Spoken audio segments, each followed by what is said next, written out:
Hi guys, అందరికి కూడా good morning. ఇవాళ వీడియోలో ఏంటంటే ఏపీ ఫారెస్ట్ బీట్ ఆఫీసర్ సంబంధించి ఎక్స్పెక్టెడ్ క్వశ్చన్ అండ్ ఆన్సర్స్ అనేది అయితే చూద్దాము. సో ఇప్పటి వరకు మనమైతే ఈజీ లెవెల్ అండ్ మోడరేట్ లెవెల్లో క్వశ్చన్ అండ్ ఆన్సర్స్ అనేది అయితే చూసాము. సో ఇప్పుడు వచ్చేసరికి హార్డ్ లెవెల్లో క్వశ్చన్స్ ఇస్తే ఎలా ఉంటాయి అనేది అయితే ఇప్పుడైతే చూద్దాము. ఫస్ట్ క్వశ్చన్ వచ్చేసరికి CRISPR Cas9 సాంకేతికత ప్రధాన ఉపయోగం ఏమిటని అయితే అడుగుతున్నారు.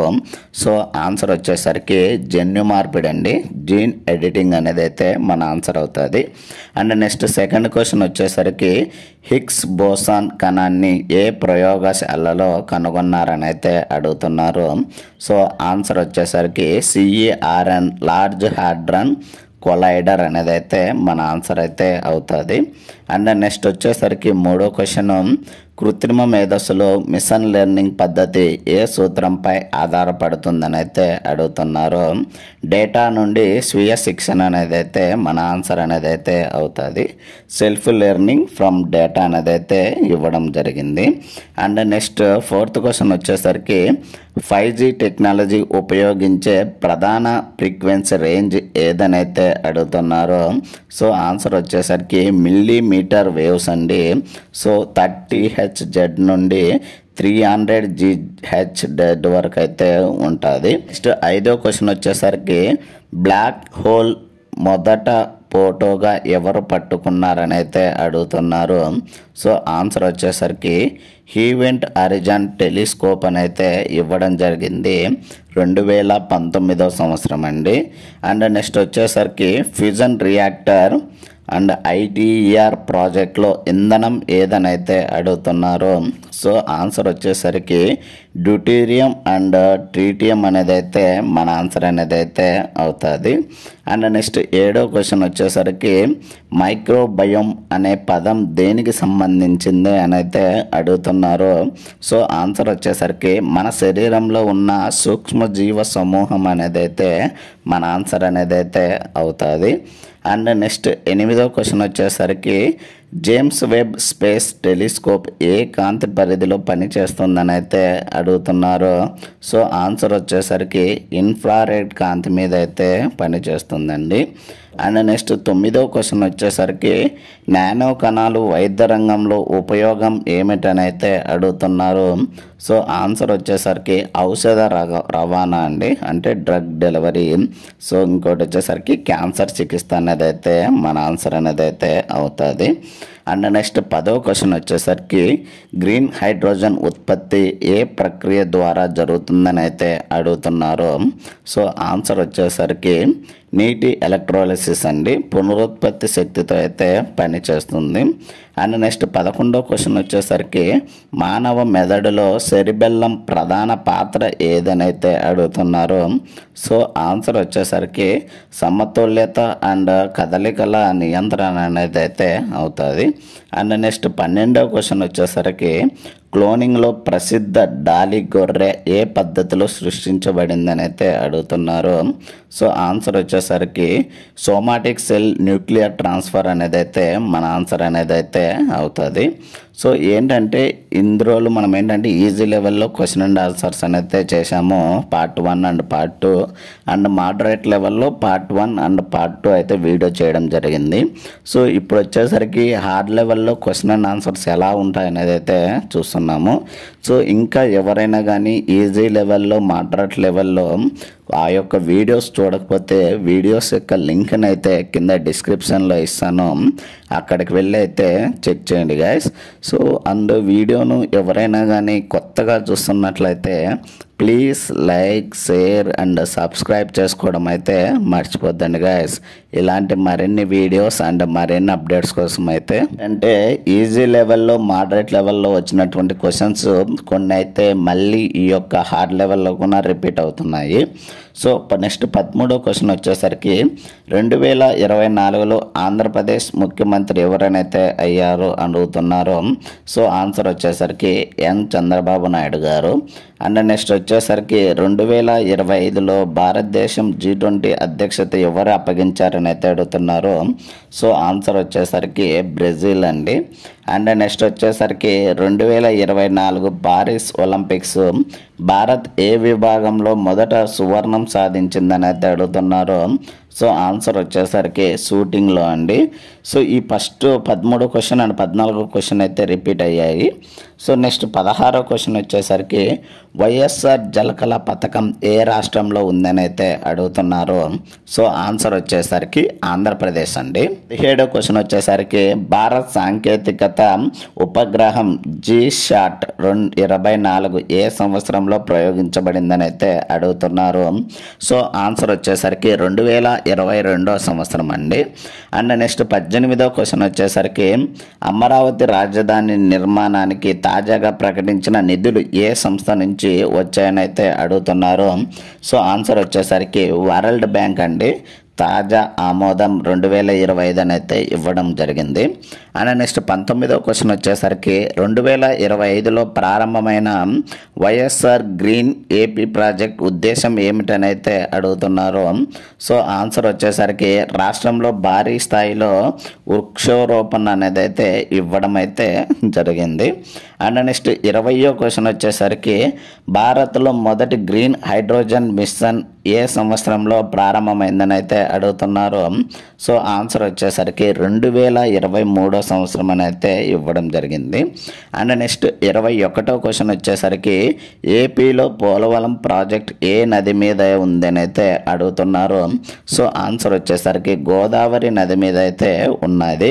22వ క్వశ్చన్ వచ్చేసరికి 2025లో భారత్లో మొదటి క్వాంటమ్ సూపర్ కంప్యూటర్ ఎక్కడ ఏర్పాటైందని అయితే అడుగుతున్నారు. సో ఆన్సర్ వచ్చేసరికి బెంగళూరులో నుండి IISc నుండి అయితే ఏర్పాటైతే అయ్యింది. అండ్ నెక్స్ట్ 23వ క్వశ్చన్ వచ్చేసరికి విజయనగర సామ్రాజ్య స్థాపకులు ఎవరని అయితే అడుగుతున్నారు. సో ఆన్సర్ వచ్చేసరికి హరిహర రాయ బుక్కరాయ అని అయితే మన ఆన్సర్ అవుతుంది. సో ఈ క్వశ్చన్ అయితే మనకు మోడరేట్ లెవెల్లో రివర్స్లో అడిగారు.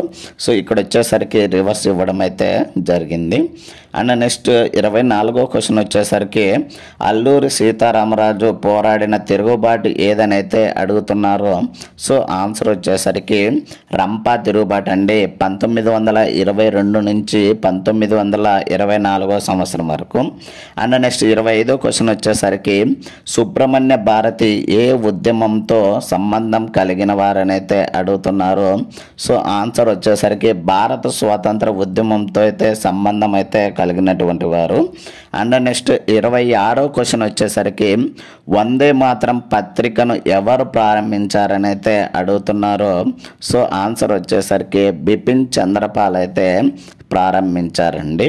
అండ్ నెక్స్ట్ 27వ క్వశ్చన్ వచ్చేసరికి సత్యశోధక సమాజం ఎవరు స్థాపించారని అయితే అడుగుతున్నారు. సో ఆన్సర్ వచ్చేసరికి జ్యోతిరావు పూలే గారు అయితే స్థాపించారు. అండ్ నెక్స్ట్ 28వ క్వశ్చన్ వచ్చేసరికి 1930వ సంవత్సరం ఉప్పు సత్యాగ్రహంలో ఆంధ్రప్రదేశ్ నుంచి పాల్గొన్న ముఖ్య నేత ఎవరనైతే అడుగుతున్నారు. సో ఆన్సర్ వచ్చేసరికి చుట్టూరి సుబ్బారెడ్డి గారు అయితే ముఖ్య నేతగా అయితే పాల్గొన్నారు. అండ్ నెక్స్ట్ 29వ క్వశ్చన్ వచ్చేసరికి అఖిల భారత రైతు సంఘ స్థాపన ఎప్పుడు జరిగిందని అయితే అడుగుతున్నారు. సో ఆన్సర్ వచ్చేసరికి 1936వ సంవత్సరంలో అయితే స్థాపించారు.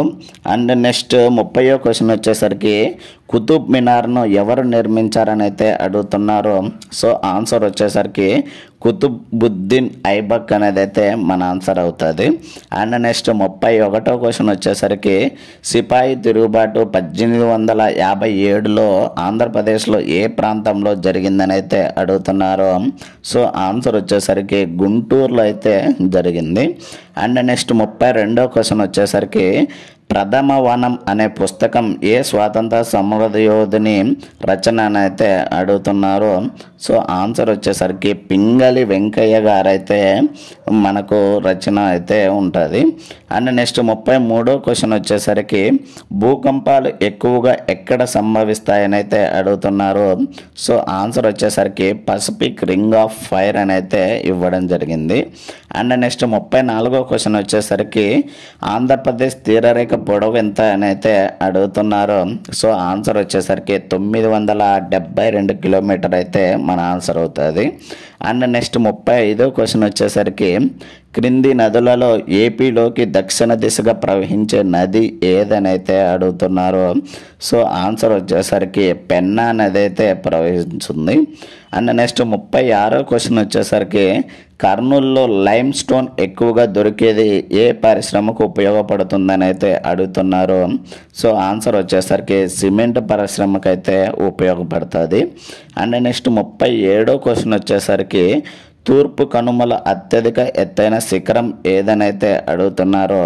సో ఆన్సర్ వచ్చేసరికి ఆరామకొండ అనేది అయితే మన ఆన్సర్ అవుతుంది. సో ఇది వచ్చేసరికి 1680 మీటర్లు అయితే ఎత్తు అయితే ఉంటుంది. నెక్స్ట్ 39వ క్వశ్చన్ వచ్చేసరికి ఎల్నినో ప్రభావం భారతదేశంలో ఏ వాతావరణ మార్పుతో సంబంధం కలిగి ఉంటుందని అయితే అడుగుతున్నారు. సో ఆన్సర్ వచ్చేసరికి వర్షాభావం అనేది అయితే మన ఆన్సర్ అవుతుంది. అండ్ నెక్స్ట్ 40వ క్వశ్చన్ వచ్చేసరికి పులికాట్ సరస్సు ఏ రాష్ట్రాల మధ్య ఉందని అయితే అడుగుతున్నారు. సో ఆన్సర్ వచ్చేసరికి ఆంధ్రప్రదేశ్ అండ్ తమిళనాడు మధ్య అయితే ఉన్నది. అండ్ నెక్స్ట్ 41వ క్వశ్చన్ వచ్చేసరికి ఏపీలో గండికోట ఏ నది తీరంలో ఉందని అయితే అడుగుతున్నారు. సో ఆన్సర్ వచ్చేసరికి పెన్నా నది తీరంలో అయితే ఉన్నది. అండ్ నెక్స్ట్ 42వ క్వశ్చన్ వచ్చేసరికి భూ ఉష్ణ శక్తి అంటే జియోథర్మల్ ఎనర్జీ భారత్లో ఎక్కడ ఎక్కువగా లభిస్తుందని అయితే అడుగుతున్నారు. సో ఆన్సర్ వచ్చేసరికి లడఖ్లో అయితే ఎక్కువగా అయితే లభిస్తుంది. అండ్ నెక్స్ట్ 43వ క్వశ్చన్ వచ్చేసరికి రాజ్యాంగంలోని ఏ ఆర్టికల్ రాష్ట్రపతికి అత్యవసర పరిస్థితి విధించే హక్కు ఇస్తుందని అయితే అడుగుతున్నారు. సో ఆన్సర్ వచ్చేసరికి ఆర్టికల్ 352 అనేది అయితే మన ఆన్సర్ అనేది అయితే అవుతుంది. అండ్ నెక్స్ట్ 44వ క్వశ్చన్ వచ్చేసరికి 73వ రాజ్యాంగ సవరణ ఏ విషయానికి సంబంధించినది అని అయితే అడుగుతున్నారు. సో ఆన్సర్ వచ్చేసరికి పంచాయతీ రాజ్ వ్యవస్థకు అయితే సంబంధించినది. అండ్ నెక్స్ట్ 45వ క్వశ్చన్ వచ్చేసరికి న్యాయ వ్యవస్థ స్వాతంత్రతకు హామీ ఇచ్చే ఆర్టికల్ ఏదనైతే అడుగుతున్నారో. సో ఆన్సర్ వచ్చేసరికి ఆర్టికల్ నెంబర్ 50 అనేది అయితే మన ఆన్సర్ అవుతుంది. నెక్స్ట్ 46వ క్వశ్చన్ వచ్చేసరికి జిఎస్టి అంటే ఏమిటనైతే అడుగుతున్నారు. సో ఆన్సర్ వచ్చేసరికి గూడ్స్ అండ్ సర్వీస్ ట్యాక్స్ అనేది అయితే మన ఆన్సర్ అవుతుంది. అండ్ నెక్స్ట్ 47వ క్వశ్చన్ వచ్చేసరికి భారతదేశంలో ప్లానింగ్ కమిషన్ ఎప్పుడు రద్దయిందని అయితే అడుగుతున్నారు. సో ఆన్సర్ వచ్చేసరికి 2015వ సంవత్సరం అండి. అండ్ నెక్స్ట్ 48వ క్వశ్చన్ వచ్చేసరికి మేక్ మ్యాన్ ఇండియా పథకం ఎప్పుడు ప్రారంభించబడింది అని అయితే అడుగుతున్నారు. సో ఆన్సర్ వచ్చేసరికి 2014వ సంవత్సరంలో అయితే ప్రారంభించబడింది. అండ్ నెక్స్ట్ 49వ క్వశ్చన్ వచ్చేసరికి పార్లమెంటరీ సిస్టమ్ ఏ దేశం నుండి భారతదేశం స్వీకరించిందని అయితే అడుగుతున్నారు. సో ఆన్సర్ వచ్చేసరికి బ్రిటన్ నుండి అయితే భారతదేశం స్వీకరించింది. అండ్ నెక్స్ట్ 50వ క్వశ్చన్ వచ్చేసరికి ఆర్థిక అత్యవసర పరిస్థితి ఏ ఆర్టికల్ కింద అమలు అవుతుందని అయితే అడుగుతున్నారు. సో ఆన్సర్ వచ్చేసరికి ఆర్టికల్ 360 అనేది అయితే మన ఆన్సర్ అయితే అవుతుంది. అండ్ నెక్స్ట్ 51వ క్వశ్చన్ వచ్చేసరికి గ్రామీణ అభివృద్ధి కోసం నాబార్డ్ ఏ సంవత్సరంలో ఏర్పడిందని అయితే అడుగుతున్నారు. సో ఆన్సర్ వచ్చేసరికి 1982వ సంవత్సరంలో అయితే ఏర్పడిందండి. అండ్ నెక్స్ట్ 52వ క్వశ్చన్ వచ్చేసరికి భారతదేశపు కాంప్ట్రోలర్ అండ్ ఆడిటర్ జనరల్ పదవీ కాలం ఎంతనైతే అడుగుతున్నారు. సో ఆన్సర్ వచ్చేసరికి 6 సంవత్సరాలు లేదా 65 ఏళ్ళు అనేది ఇవ్వడం అయితే జరిగింది. సో నెక్స్ట్ వచ్చేసరికి మెంటల్ ఎబిలిటీ నుంచి క్వశ్చన్ అండ్ ఆన్సర్స్ అయితే ఇవ్వడం జరిగింది. సో వీటిలో ఏంటంటే మనమైతే ఎక్స్పెక్ట్ చేయలేమండి ఏ క్వశ్చన్స్ ఇస్తాడు వేటి మీద వస్తాయి అనేది అయితే ఎక్స్పెక్ట్ అయితే చేయలేము. సో అందువల్ల ఏంటంటే మనకేంటంటే ఇంత ఈజీగా అయితే నేను ఇక్కడ ఇచ్చారు కదా, ఇంత ఈజీగా అయితే క్వశ్చన్స్ అయితే రావండి. సో ఇంకొంచెం టఫ్గా అయితే ఇవ్వడం అయితే జరుగుతుంది. సో వాటిని అయితే మీరైతే కొంచెం ఓన్గా అయితే ప్రిపేర్ అవ్వండి గైస్. అండ్ నెక్స్ట్ 61వ క్వశ్చన్ వచ్చేసరికి కియోటో ప్రోటోకాల్ ఏ సమస్యతో సంబంధం కలిగి ఉందని అయితే అడుగుతున్నారు. సో ఆన్సర్ వచ్చేసరికి గ్రీన్ హౌస్ వాయువుల ఉద్గారాలు తగ్గించడం అనేది అయితే మన ఆన్సర్ అనేది అయితే అవుతుంది. అండ్ నెక్స్ట్ 62వ క్వశ్చన్ వచ్చేసరికి ఆంధ్రప్రదేశ్లో అతిపెద్ద బయోస్పియర్ రిజర్వాయర్ ఏదని అయితే అడుగుతున్నారు. సో ఆన్సర్ వచ్చేసరికి నల్లమల్ల ఫారెస్ట్ అనేది అయితే ఆన్సర్ అవుతుంది. నెక్స్ట్ 63వ క్వశ్చన్ వచ్చేసరికి చిప్కో ఉద్యమం ఉద్దేశం ఏమిటని అయితే అడుగుతున్నారు. సో ఆన్సర్ వచ్చేసరికి వృక్ష రక్షణ అనేది అయితే మన ఆన్సర్ అవుతుంది. 64వ క్వశ్చన్ వచ్చేసరికి స్థిరమైన అభివృద్ధిలో 3R అంటే ఏమిటని అయితే అడుగుతున్నారు. సో ఆన్సర్ వచ్చేసరికి రిడ్యూస్, రీయూజ్ అండ్ రీసైకిల్ అనేది అయితే అవుతుంది. అండ్ నెక్స్ట్ 65వ క్వశ్చన్ వచ్చేసరికి బయోడైవర్సిటీ హాట్స్పాట్గా గుర్తించబడిన ఏపీ ప్రాంతం ఏదని అయితే అడుగుతున్నారు. సో ఆన్సర్ వచ్చేసరికి తూర్పు కనుమలు అనేది అయితే మన ఆన్సర్ అవుతుంది. అండ్ నెక్స్ట్ 66వ క్వశ్చన్ వచ్చేసరికి కర్ణాటకలో కావేరీ గోదావరి లింక్ ఏ సమస్య పరిష్కారానికి అయితే అడుగుతున్నారు. సో ఆన్సర్ వచ్చేసరికి నీటి కొరతగా అయితే పరిష్కారం అనేది అయితే అవుతుంది. అండ్ నెక్స్ట్ 67వ క్వశ్చన్ వచ్చేసరికి పర్యావరణ ప్రభావ అంచనా యొక్క ప్రధాన ఉద్దేశం ఏమిటని అయితే అడుగుతున్నారు. సో ఆన్సర్ వచ్చేసరికి అభివృద్ధి ప్రాజెక్టుల పర్యావరణ ప్రభావాన్ని అంచనా వేయడం అనేది అయితే మన ఆన్సర్ అనేది అయితే అవుతుంది. అండ్ నెక్స్ట్ 68వ క్వశ్చన్ వచ్చేసరికి భారతదేశంలో విపత్తు నిర్వహణకు ప్రధాన నిబంధన ఏదని అయితే అడుగుతున్నారు. సో ఆన్సర్ వచ్చేసరికి డిజాస్టర్ మేనేజ్మెంట్ యాక్ట్ 2005వ సంవత్సరం అనేది అయితే మన ఆన్సర్ అయితే అవుతుంది. అండ్ నెక్స్ట్ 69వ క్వశ్చన్ వచ్చేసరికి ఏపీ రాష్ట్ర విపత్తు నిర్వహణ సంస్థ ప్రధాన కార్యాలయం ఎక్కడ ఉందని అయితే అడుగుతున్నారు. సో ఆన్సర్ వచ్చేసరికి విజయవాడలో అయితే ఉన్నది. అండ్ నెక్స్ట్ 70వ క్వశ్చన్ వచ్చేసరికి సునామీ యొక్క ప్రధాన కారణం ఏమిటని అయితే అడుగుతున్నారు. ఆన్సర్ వచ్చేసరికి సముద్రపు అడుగున భూకంపం అనేది అయితే మన ఆన్సర్ అనేది అయితే అవుతుంది. అండ్ నెక్స్ట్ 71వ క్వశ్చన్ వచ్చేసరికి విపత్తు చక్రంలో చివరి దశ ఏదని అయితే అడుగుతున్నారు. సో ఆన్సర్ వచ్చేసరికి రిహాబిలిటేషన్ అనేది అయితే మన ఆన్సర్ అనేది అయితే అవుతుంది. అండ్ నెక్స్ట్ 72వ క్వశ్చన్ వచ్చేసరికి భోపాల్ గ్యాస్ దుర్ఘటనలో విడుదలైన వాయువు ఏదని అయితే అడుగుతున్నారు. సో ఆన్సర్ వచ్చేసరికి మిథైల్ ఐసోసైనేట్ అనేది అయితే మన ఆన్సర్ అనేది అయితే అవుతుంది. అండ్ నెక్స్ట్ 73వ క్వశ్చన్ వచ్చేసరికి భారతదేశంలో విపత్తుల ప్రాముఖ్యతను సూచించే NDMA యొక్క పూర్తి రూపం ఏమిటని అయితే అడుగుతున్నారు. సో ఆన్సర్ వచ్చేసరికి నేషనల్ డిజాస్టర్ మేనేజ్మెంట్ అథారిటీ అనేది అయితే మన ఆన్సర్ అనేది అయితే అవుతుంది. అండ్ నెక్స్ట్ 74వ క్వశ్చన్ వచ్చేసరికి 1999లో ఒడిస్సాలో సూపర్ సైక్లోన్ వలన ఏ విపత్తు సంభవించిందని అయితే అడుగుతున్నారు. సో ఆన్సర్ వచ్చేసరికి భారీ వరదలు అండ్ ప్రాణ నష్టం అనేది అయితే జరుగుతుంది. 5వ క్వశ్చన్ వచ్చేసరికి సేడై ఫ్రేమ్వర్క్ ఏ అంశానికి సంబంధించిందని అయితే అడుగుతున్నారు. సో ఆన్సర్ వచ్చేసరికి విపత్తు ప్రమాదం తగ్గింపు అనేది అయితే మన ఆన్సర్ అనేది అయితే అవుతుంది. సో ఇది పార్ట్ ఏకి సంబంధించి హార్డ్ లెవెల్లో క్వశ్చన్ అండ్ ఆన్సర్స్ అండి. సో దీనికి సంబంధించి పార్ట్ 2 వీడియో అయితే నెక్స్ట్ ఈరోజు ఈవినింగ్ అయితే అప్లోడ్ అయితే చేస్తాను. సో ఎవరైనా కానీ వీడియోను కొత్తగా చూస్తున్నట్లయితే please like, share and subscribe చేసుకోవడం అయితే మర్చిపోద్దండి గైస్. ఇలాంటి మరిన్ని వీడియోస్ అండ్ మరిన్ని అప్డేట్స్ కోసం అయితే థ్యాంక్ యూ ఫర్ వాచింగ్.